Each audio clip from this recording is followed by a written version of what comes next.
Hey everybody, welcome to another exciting episode of Javier in the Air. So this is episode 44, and that is quite astonishing to me that I've been doing this for almost 2 full seasons now, and only a couple more weeks left in this season, and then all new starting out with season 3. So hopefully I can start using these tools a little bit better and get a little bit more power. So you can share this with family and friends, and I can start getting more people, which is really what I'm trying to do, is reach more people out here and see what they like and get to know them. They get to know me, and hopefully I can start interviewing some more people again. I know we're still worried about Omicron and those sorts of things, so but we'll see what we can do. All right, so really good episode today. A lot of stuff going on. I didn't want to put too much into it, but I'm going to anyway because that's the way it works. So, my neighbors, Zaida and James. Well, James decided to start growing some stuff in the fall after all, even though he wasn't sure whether he wanted to or not, but he said, why not? Picked up some nice plants from a nursery around here. I think it was maybe Red Moon or Moon Valley Nursery, one of the two in the area. Picked up some plants and was planted them, and I really got some harvesting because that guy's they got a green thumb over there, green thumbs, because they can just grow stuff, and I'm not getting much. But we'll talk about that later. So James was nice enough to shoot me some photos of his collard greens that he harvested and he actually made. So I am going to show you the photos of the prep and then the afterwards. And with the voiceover, I'm also going to tell you how to make everything so that you can have some really good collard greens. The recipe sounded fantastic, and I personally am not a fan of collard greens. I didn't grow up on collard greens. So, and this is a very interesting recipe. I don't think I know of anybody that ate it this way. And I might have, well, no, as a kid I was so picky I probably wouldn't have ate it anyway, but it sounds interesting, so let's take a look. Okay, so here's a picture of the prep work that James was doing for it. So what you want to do is, you see there's onions there, some bacon, chicken broth, and then the collard greens. So what you want to do first is cook the bacon, garlic, and onion until the onion is clear. And then you want to add collard greens, pepper, salt, 2 tablespoons of apple cider vinegar, and 28 ounces of unsalted chicken broth. You want to put all that in like a simmering pan, and then you want to cover and simmer for 45 minutes. And then after that, you take it off the heat and you serve yourself up some great collard greens. Look at that right there. That looks really good. And then also he had some I think it was air fryer chicken wings that he went with it. So that looks fantastic. Thanks a lot, James, for giving us the collard greens recipe. Hey, so there was the collard greens recipe from James and Zaida, 2 doors down. So they almost sound like a 3 doors down music group, but it's 2 doors down, and they're not a music group, but they are a great fun. And he's continuing to grow some more collard greens. He might get another harvest in this year, you never know. And he's also I believe he's beginning to plant some carrots, which I need to try to do and see how they turn up for me. So before we get out of the gardening, I just wanted to give a shout out to give a status update of what is going on in my garden. A little bit sadness. So while I was looking at the cucamelons, thinking that I was going to get something out of those, I saw something growing in my garden and I wasn't sure what it was. At first I thought it was a carrot, because the leaf stems were from like this finger to about here, and so I thought, wow, it's got to be a carrot. That's huge leaf stem, so I got to have something good underneath. So I pulled it, and it was that big, orange gold, and kind of a curlicue at the tip. So I mistakenly thought it was a carrot. So I washed it off real good, and I cut it, and I just popped it and ate it because it's a little tiny one. I'll eat it raw. I don't care. And I was like, this doesn't really taste like a carrot. So then I sent a picture to James and Zaida, and they were like, no, that's a beet. Remember, you were growing beets. And I was growing beets. If you look back at the earlier season episodes, you see that I was planting golden beets because they were planting the standard red beets. And I got maybe 3 or 4 out of it. So, for whatever reason, the shock of cold and heat, then cold and heat, now back to heat, awakened the seed so that it grew. Or maybe it was perhaps just because something else was growing in the garden. I don't know. So anyway, I got one more golden beet out of my harvest. So I'm really excited about that. And, I got, I wasn't, they weren't very exciting, and in fact, some people made fun of how tiny they were. But I grew them. And I was proud of that. So that's part of what you need to do when you're doing something like as a hobby. Which this gardening is definitely not gonna feed me for the rest of my life, but maybe it could feed me some. But still, it fed me a little bit, so I was happy about that. And then sadly, my kuka melons actually died. So before I pulled that carrot, I decided it was time to get the kuka melons and cut it, slice it real thin, and see what it tasted like. Because I'm very curious. I've never had one before. And unfortunately, when I went to go look at that beet, it was dead. The leaves somehow, for whatever reason, they were all yellowed, and the little melons went from a nice healthy green to like a dirt brown yellow, and so I had to pull it and toss it. So unfortunately, I didn't get any of the melons. And the Tigger melons, I don't know what happened to them. They were kind of small too, but it looked like they may have gotten attacked and taken out as well. So hopefully by the next episode, you will see the new cage that I built out of PVC and bird netting to try to keep what's mine, and what is the squirrels, which is not my garden. So let's see how good that comes out. I'll have pictures and maybe some video next week on that. So, okay, so this week I also did a lot of walking. I've been doing a lot of walking since I started this show. I talked about that in the first episode of the first season, about how I was diagnosed with high blood pressure and type 2 diabetes. With the diabetes, I've been staving off medication by changing my diet and losing some weight. And the high blood pressure is the high blood pressure. Once you get it, you pretty much need to take meds for the rest of your life. Luckily, I'm on a very low dose, and I think the walking is helping as well. But the doctor recommended me walking to stave off some of the diabetes effects. So I started walking quite a bit, but then staved off towards the beginning of this year. I didn't stave off, I just stopped doing a lot. I was still going like 3 times a week, but previous to that, I was going like 5 times a week with a really long walk on day 5. So I went back to that by trying to make sure, having a goal so that I would do my best to try to walk at least 2 miles every day since my birthday, which was November 1st. So barring 4 days, this is the December 5th, I have walked 2 miles, at least 2 miles every day on top of anything else I do. So I walk for sure, and then if I move around the house and I work in the garden, or I work in the driveway, or I lift weights, or I do any of that, that is totally separate. So I am doing that. So far so good. So you're looking at 30 days in November, 5 here, 35. So 30 days, so I've done at least 60 miles of walking around the neighborhood. And so because of some of the things I've been walking around the neighborhood, before we do the Zen moment, I want to show you some of the lights that are going on in my neighborhood. So let's take a look at that and see what you think. So here is some video that I did the other day while I was out doing my 2-mile walk.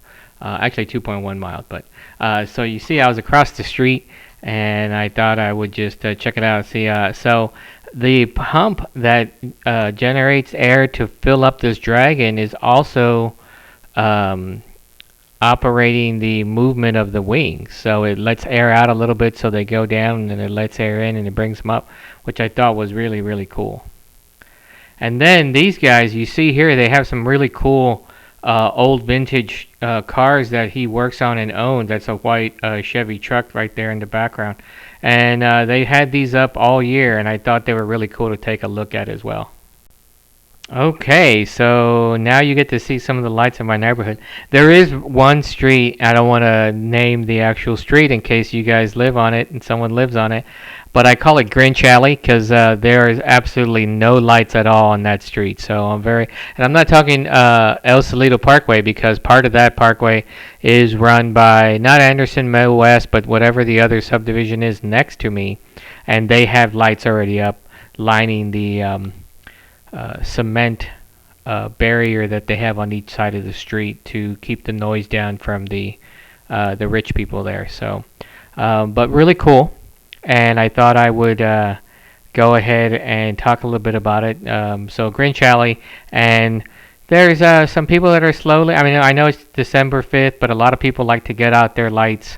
Around around Thanksgiving. I know I did a couple of days after Thanksgiving. I got mine up, and there is one other house in my street that has lights up.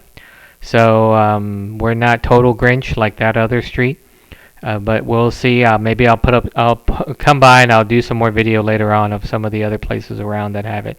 So I think it's really cool that some of them have it up there. And the one that I showed you with the vintage truck, they've had their lights up since last Christmas. And I know since we're all in the COVID woes and depression, maybe they just felt like they wanted to keep it up because it wasn't up there before, and then it was up for that Christmas, last Christmas, and then it's been up around those trees ever since. So I think that's pretty cool. And if you have a chance, there are some really cool vintage vehicles that I believe he works on out of that garage, and they're really cool. So you might want to walk by and take a look. That is actually on Hatch Road. So if you go up El Salito Parkway to Hatch, and then you head up Hatch towards 620, you will see the lights, and I believe that dragon was on Hatch as well. So pretty cool. So okay, so now I'm going to go into my Zen moment. I saw this when I was walking the other day, also on Hatch, and I thought it'd be pretty cool to have a little video of it.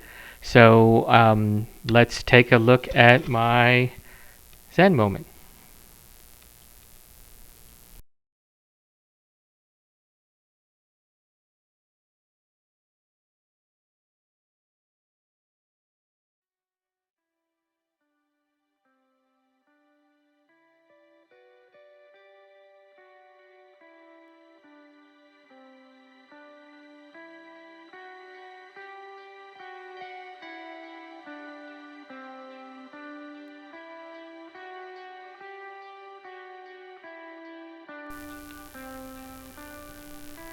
I am barely a tree. I am young and supple and bend in the wind.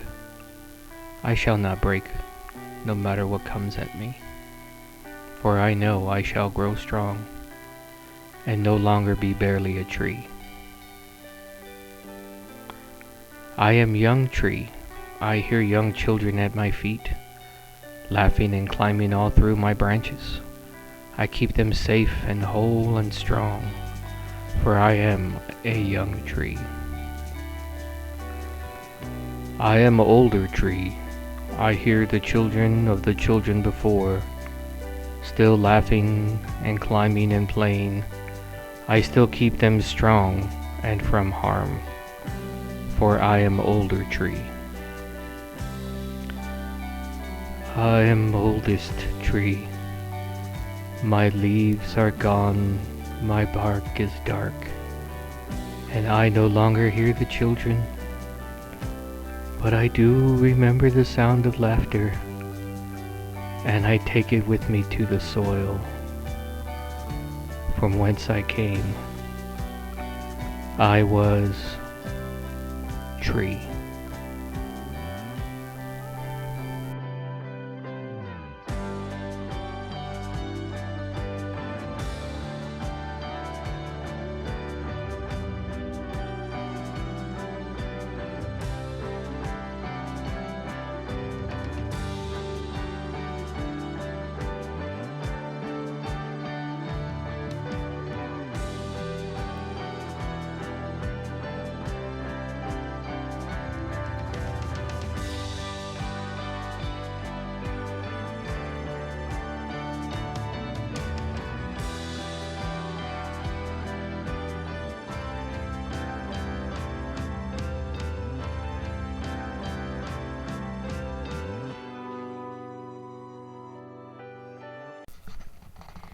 Hey, so there you have it. There's our Zen moment for the episode. Something a little different. I thought I'd try and add. I'm starting to add some more audio to it. That was an original poem by Jay Anderson, 2021. So I hope you enjoyed it. If you'd like to hear more from Jay, please let me know, and I will be adding more things. If you want to see something interesting in the Zen moment, please let me know as well, and I'll go out and try to find it. Um, and if you're interested and you want to be interviewed by yours truly, then please let me know. I'm always looking for a small mom and pop business to interview, and or anything that somebody is passionate about. Do you like to quilt? Do you like to maybe say bingo? Do you like to like actually call bingo? Do you actually like to together with friends and do a story night or a game night or a movie night and something that you're passionate about? Once again, no politics or religion. There's enough of that out there in the world and other sites that I don't have to deal with that. So, if interested, let me know. Shoot me a message. Drop me a line on my YouTube channel, Javier In The Air, or Smoke Signals, or Facebook, or Instagram, or any of the other ones that I'm on. I'm always looking to interview somebody and talk about things that they're passionate about. So, now we're coming to the beer portion of the show. So this week it's going to be beer. I know I've been switching it up and trying to make different alcohols, but this week it's definitely a beer. I am going to go with Bell's. This is Bell's Brewery out of Comstock, Michigan. This is their Two-Hearted Ale. I've had this a lot. I just don't think I've ever did a review on it. This is their American IPA that's perfectly balanced American IPA brewed with 100% Centennial hops. That's bursting with aromas ranging from, it says, from pine to grapefruit. I did not know that. I do like it. I've never thought about pine when drinking a Two-Hearted Ale. I'm going to put down the mic and we're going to open this up.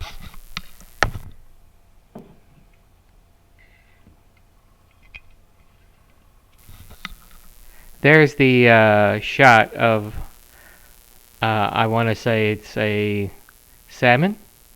I'm not too sure. It looks like a salmon to me. Please, Bell's Brewery, if I'm wrong, please let me know. Okay.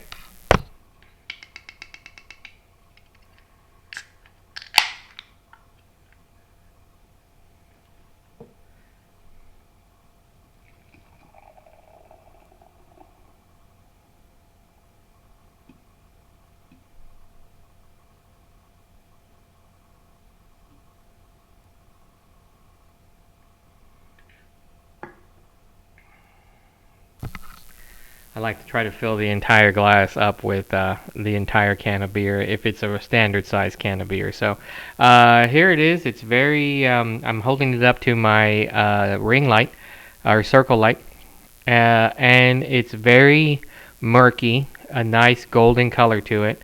I can see the carbonation in it. It's coming up from the bottom. And so let's give it a sniff. Now, I smell the grapefruit. I don't think I've ever... Wait. Now, that's interesting. The first whiff that I got was a grapefruit, and then with a little bit of pine at the end, which I didn't know. I think I needed to be told it was pine to know that it was pine, if you get my meaning. Very wonderful smell, grapefruit and pine. So, kind of like you're eating the grapefruit at your desk, at an old-timey desk that's made from pine, or a table that you're at made from pine, and it's been well preserved.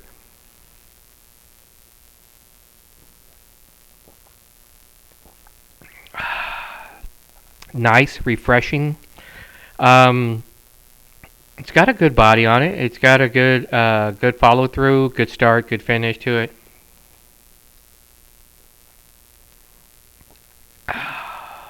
Definitely, I'm gonna continue drinking and finish this one. I like it. I think it's a good starter beer. It is 7.0 ABV, so it's not technically a starter beer for some of you out there. It is for me, working my way up towards the dark and the heavy ABVs. It's good. I like it. Bells, you do a good job on your Two-Hearted Ale. If you'd like me to review any of your other ales or beers that you may have in your line, your product line, please shoot me a message. Or just send it to me. Actually, drop me a message at Javier In The Air, my YouTube channel. So I know you're out there and I know you're watching, and I'll let you know how you can get a hold of me so we can have that. And then maybe I can have a Bells night and we can just have a lot of Bells beer and review that and make that one of my episodes. So, Bells, if you're watching, cheerio. Good job. I'm going to put this down for now, and I'm going to give this a 7.5 thumbs up. That is on a scale of 1 to 10 for those of you who don't know. I also want to thank, I believe I got this from the Brewtique. And Brewtique, if you're watching, Scott and Jana, I want to apologize. It's taking me so long to go back out to your place. My truck's been sick for a while, and so I will be getting out there this week. Maybe I'll do just a little quick video to let you know I'm alive. So, but I'll be going out there to get some more beer, especially coming into the holiday season. And I apologize I didn't get out there in time to get some of your mystery beers for the month of December. Okay, so that was the beer, and that was our Zen, and that was our food. And so next week we are coming into I believe next week will probably be my second to last episode. I'm trying to think of when I want to do the last episode. I definitely want to do something for Christmas, and I want to do something for New Year's, but I want that to, I don't know if I want that to do that like on the 31st or do that on the 1st and make that season 3. So in the interim, I'm going to be trying my best to learn more about the nuances of the software that I have so I can make it bigger and better and more fantastic for season 3. That's right, season 3. Maybe I'll have a new opening or something like that. I think it's really cool that I've been able to keep my interest in there and hopefully keep your interest along with me as well.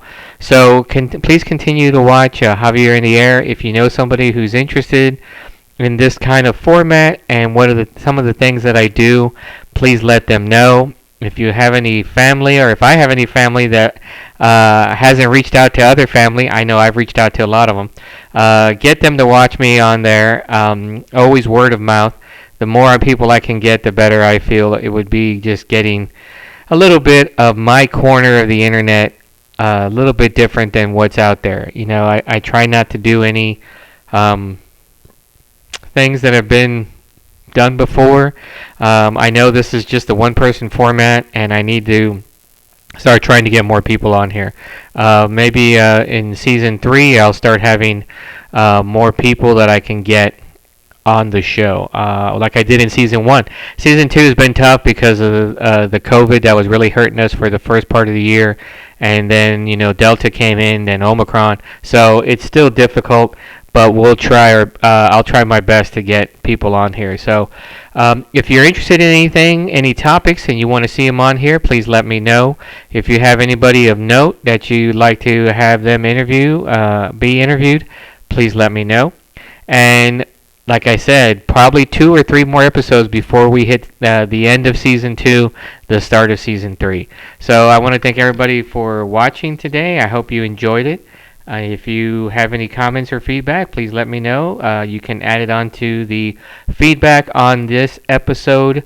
This is episode 44 of Javier In The Air. So have a good rest of the week, and I hope, if you're already on your holidays, I hope you have a good one, and stay away from Krampus. All right, so I will talk to everyone again next week. Have a good one.